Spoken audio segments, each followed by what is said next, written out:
골로새서 3장은 그리스도인의 생활에 대한 가르침입니다. 1절부터 17절까지는 그리스도인의 내면 세계와 영적 충만을 말하고 있습니다. 그리고 18절부터 25절까지는 이 내면 세계에 영적으로 충만한 그리스도인이 일상에서 어떻게 살아야 할 것인가를 다룹니다.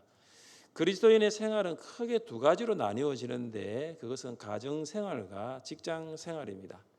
하나님께서는 가정과 직장 안에서 건강한 관계를 가꾸라고 명령합니다. 가정 안에는 어떤 관계가 있습니까? 남편과 아내의 관계가 있고 부모와 자녀의 관계가 있습니다. 그리고 직장에는 어떤 관계가 있나요? 주인과 직원의 관계, 고용인과 피고용인과의 관계가 있습니다. 그래서 이 가정 속에서, 가정 안에서, 또 직장에서 가꾸어야 할 건강한 관계를 오늘 본문은 말하고 있습니다.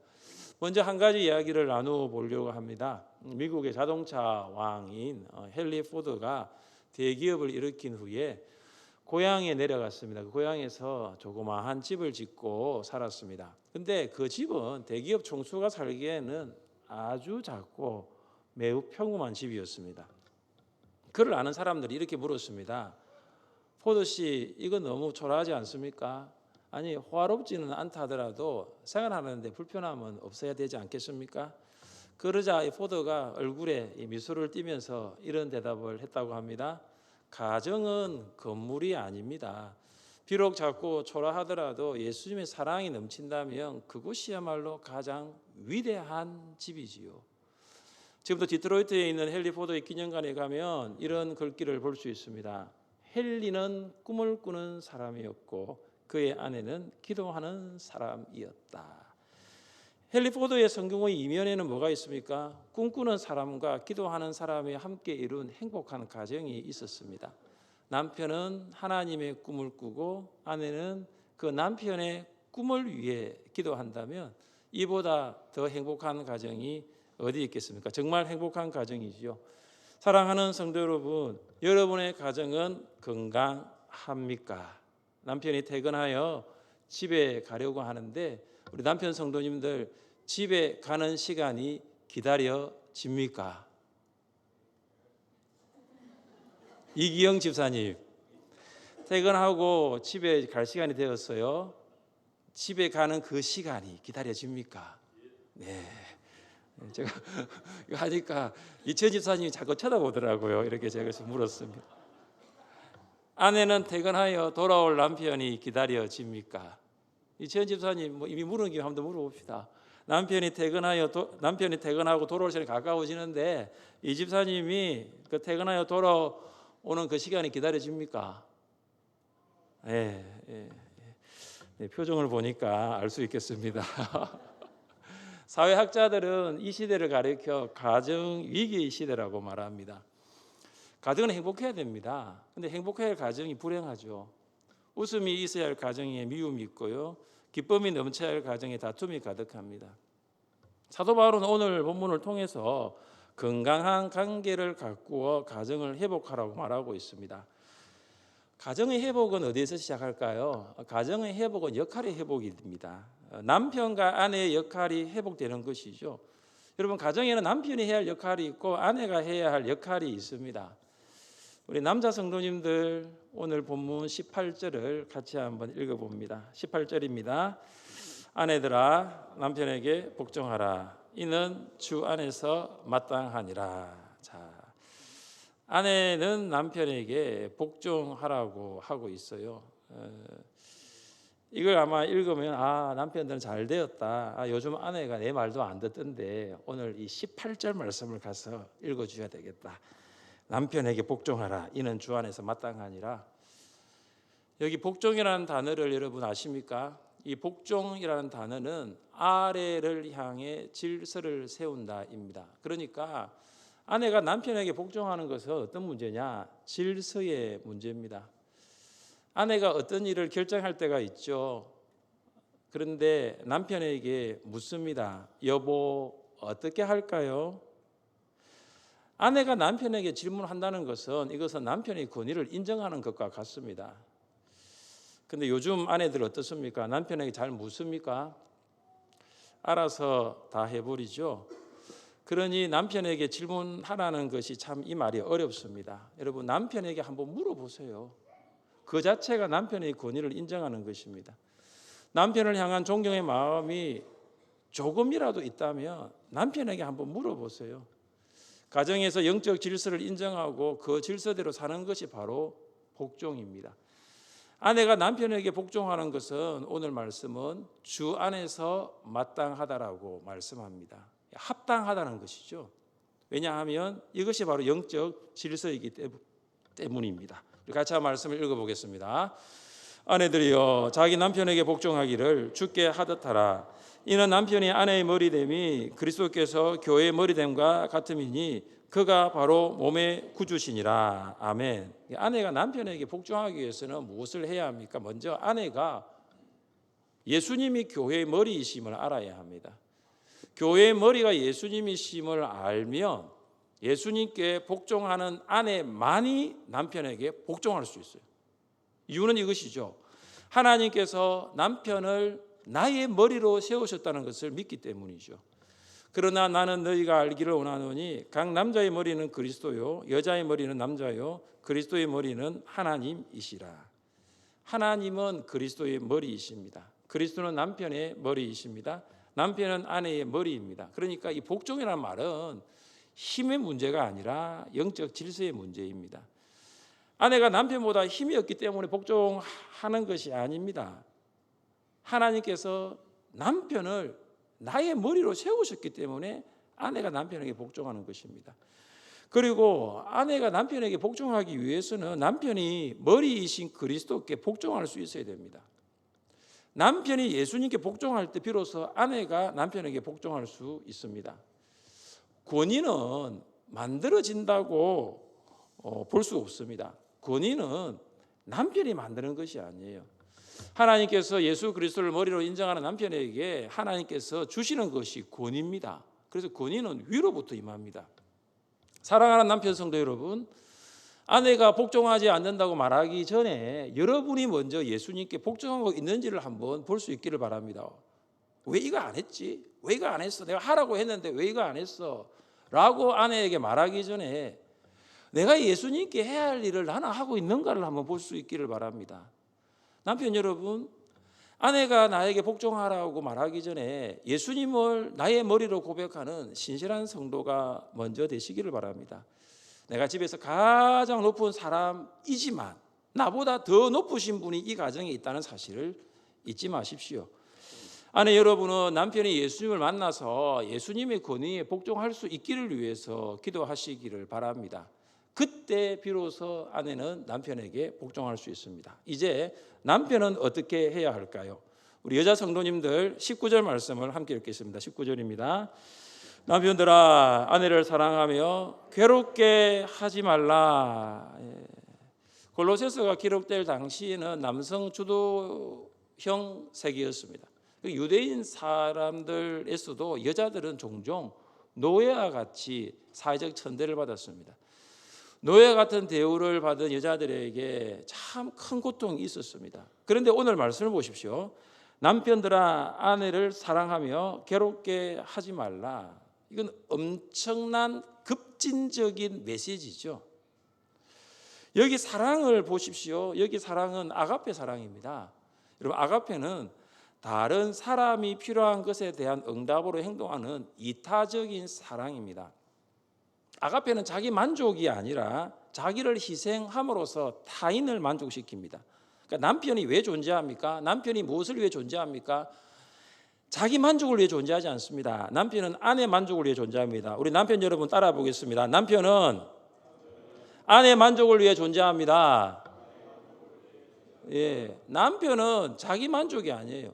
오늘 남편들아 아내를 사랑하며 괴롭게 하지 말라. 이 말씀 뭐냐면 아내가 나를 위해 있는 게 아니고 내가 아내를 위해 있고 내가 나의 만족을 위해 사는 것이 아니라 아내를 만족시키기 위해 사는 것이죠. 남편 여러분 동의하십니까? 네, 아멘. 네, 남편은 아내를 만족시키기 위하여 기꺼이 자신을 희생할 수 있어야 합니다. 왜 그렇습니까?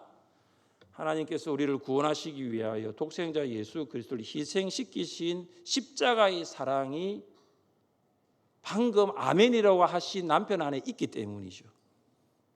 하나님께서 우리를 구원하시기 위하여 어떻게 하셨습니까? 하나님께서 예수 그리스도를 주시기까지 우리를 사랑하셨죠. 그 사랑을 받은 남편이라면 어떻게 할 수 있죠? 아내를 사랑할 수 있는 거예요. 아내를 괴롭게 하지 않는 것이죠.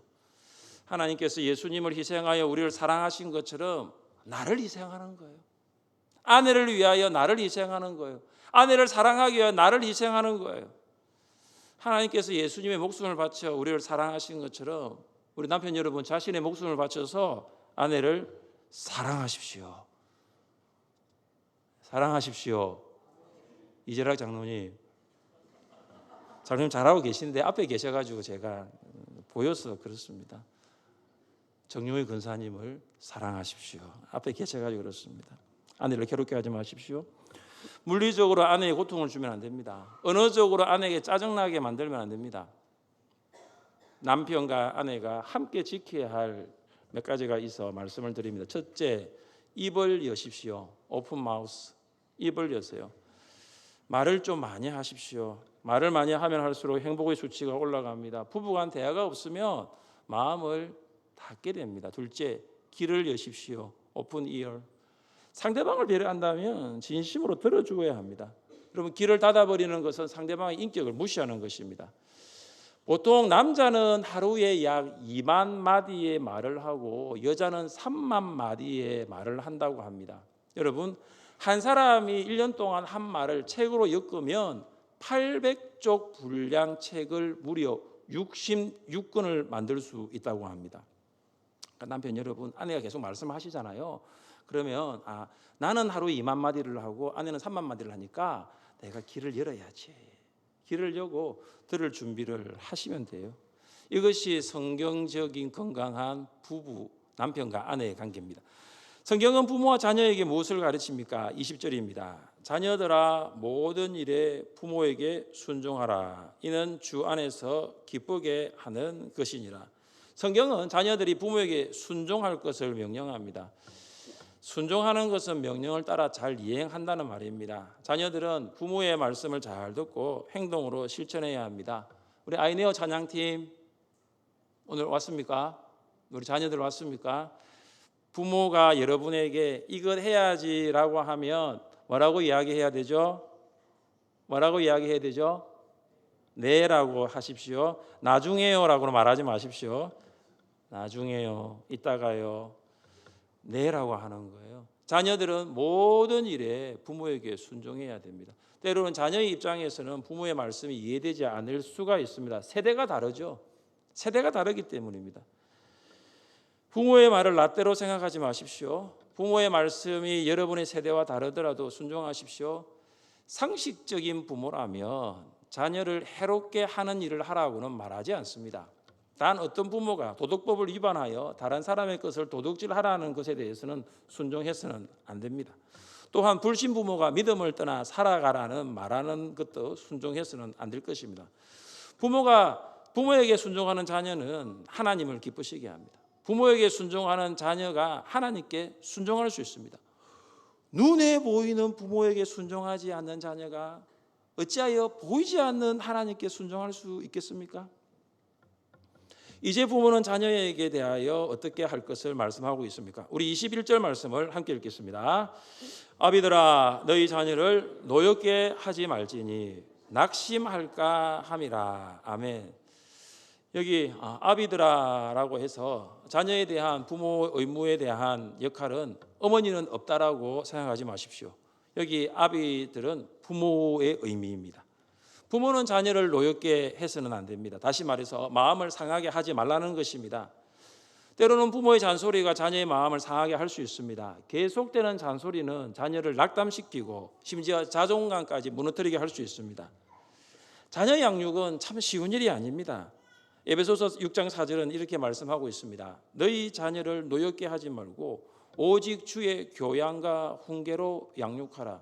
자녀 양육에 대한 구체적인 방법을 제시하고 있습니다.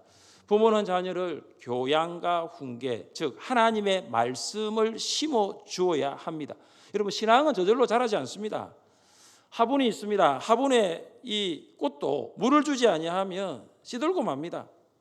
우리 미아부에서 매주 이 꽃을 가꾸고, 그러니까 여러분이 보면은 이 꽃이 이렇게 살아있구나. 그러나 이 꽃이 그대로 방치하면 이 상태가 아닙니다.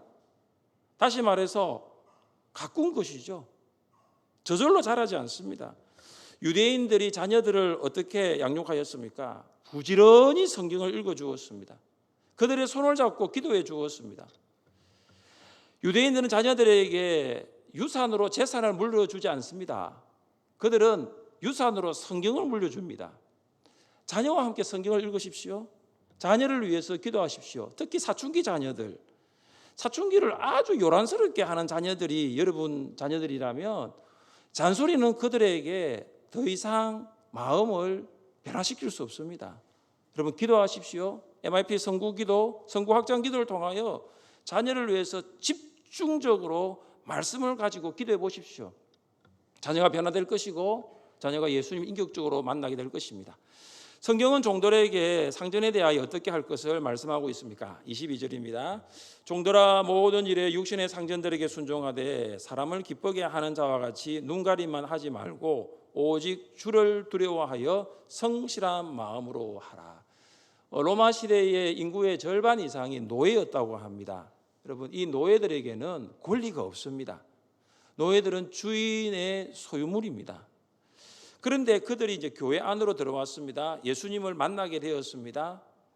그러면서 그들의 삶이 변화되게 됩니다. 그래서 오늘 바울은 그들에게 무슨 일을 하든지 마음을 다하여 죽게 하듯 하고 사람에게 하듯 하지 말라고 고면하고 있는 것입니다. 종의 상전에 대한 순종은 성실로 나타나야 됩니다.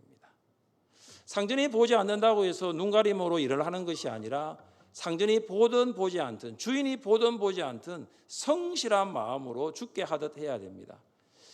요셉이 형들의 미움을 받아 애굽 보디발의 집으로 노예로 팔려갑니다. 요셉은 보디발의 집에 노예로 있으면서 어떻게 살았습니까? 그의 삶을 한 단어로 표현하면 성실입니다. 그는 정말로 성실하게 살았습니다. 보디발은 요셉의 이 성실을 인정하여 노예였던 요셉을 가정총무로 신분이 상승됩니다. 또한 보디발의 아내의 모함으로 옥에 갇힌 요셉은 그곳에서도 옥중에서 일어나는 재반 사물을 성실하게 처리하였습니다. 그러니까 간수장이 보든 보지 않든 요셉은 아주 성실하게 일을 하였습니다. 요셉은 사람이 볼 때는 일을 하고 보지 않을 때는 일을 하지 않는 것이 아니었습니다. 그는 아주 성실한 마음으로 마음을 다하여 하나님의 눈을 의식하면서 살았습니다. 로마 시대의 종들은 이 노예 신분에서 풀려날 기회가 거의 없었습니다. 다시 말해서 일에 대한 금전적인 보상도 거의 받지 못했습니다. 그러나 오늘 말씀을 보시면 바울은 그들에게 하늘에서 받을 상이 있음을 상기시키고 있습니다. 24절입니다. 이는 기업의 상을 주께 받을 줄 아나니 너희는 주 그리스도를 섬기느니라. 이 땅 가운데 노예로 살아가고 있고 합당한 보상을 받지 못한다 하더라도 하나님의 영원한 나라에서 그들이 받을 상이 있다는 것입니다. 사랑하는 성도 여러분, 무슨 일을 하든지 마음을 다하여 주께 하듯 하시기를 간절히 바랍니다. 여러분, 직장에서도 마찬가지죠. 직장에서도 성실하게 하십시오. 여러분, 교회에서도 마찬가지입니다. 무슨 봉사를 하든지 마음을 다하여 주께 하듯 할 수 있기를 바랍니다. 제가 여러분이 교회를 섬기고 이런 부분에 있어가지고 제가 일일이 다 이렇게 격려를 못해 드릴 수 있습니다. 또 제가 여러분이 봉사하는 것을 제가 못 볼 수도 있습니다. 여러분, 그러나 분명한 것은 이것입니다. 제가 보지 않더라도 하나님께서 다 보고 계신다는 사실이고요. 제가 여러분에게 그에 합당한 상을 드리지 못할 수도 있어도 분명한 것은 하늘의 상이 있다는 것이죠. 하나님께서 여러분에게 하늘의 상을 주십니다. 이제 상전은 종에게 어떻게 해야 할까요? 우리 함께 4장 1절을 읽겠습니다. 4장 1절입니다. 상전들아, 의와 공평을 종들에게 베풀지니 너희에게도 하늘의 상전이 계심을 알지어다. 아멘. 이제 상들은 종들을 어떻게 대해야 됩니까? 의와 공평으로 대해야 합니다. 상전은 종들을 자신의 소유물이 아니라 한 사람의 독립적인 존재로 인식해야 합니다. 그러니까 그리스도인 주인들, 다시 말해서 이 골로새서를 읽고 있는 이 주인들은 종들을 어떻게 대해야 되죠? 인격적으로 대해야 됩니다. 이유가 무엇입니까? 그들에게도 하늘의 상전이 계시기 때문입니다. 만일 주인들이 자기들이 맡고 있는 자들을 의롭고 공평하게 대하지 않는다면 하나님께서도 그들을 의롭고 공평하게 대하지 않습니다. 오늘 회사 안에서 이 고용인과 피고용인의 관계가 있습니다. 물론 이 골로새서에 있는 종과 주인의 관계는 아닐 수 있어요.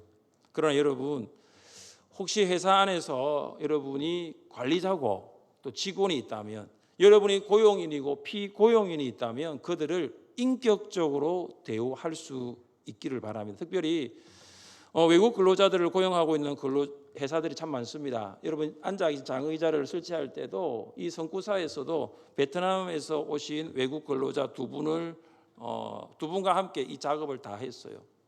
그러니까 많은 외국 근로자들이 지금 한국에 들어와 있습니다. 아마 여러분 주변에서도 보면 외국인들을 많이 볼 수 있습니다. 그들을 어떻게 대해야 됩니까? 인격적으로 대해야 한다는 거죠.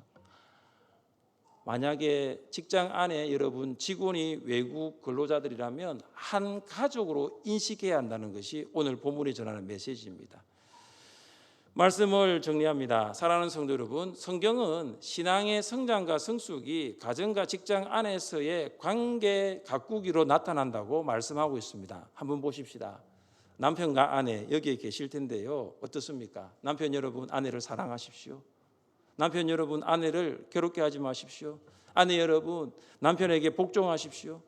부모 여러분, 자녀를 인격적으로 대하고 있습니까?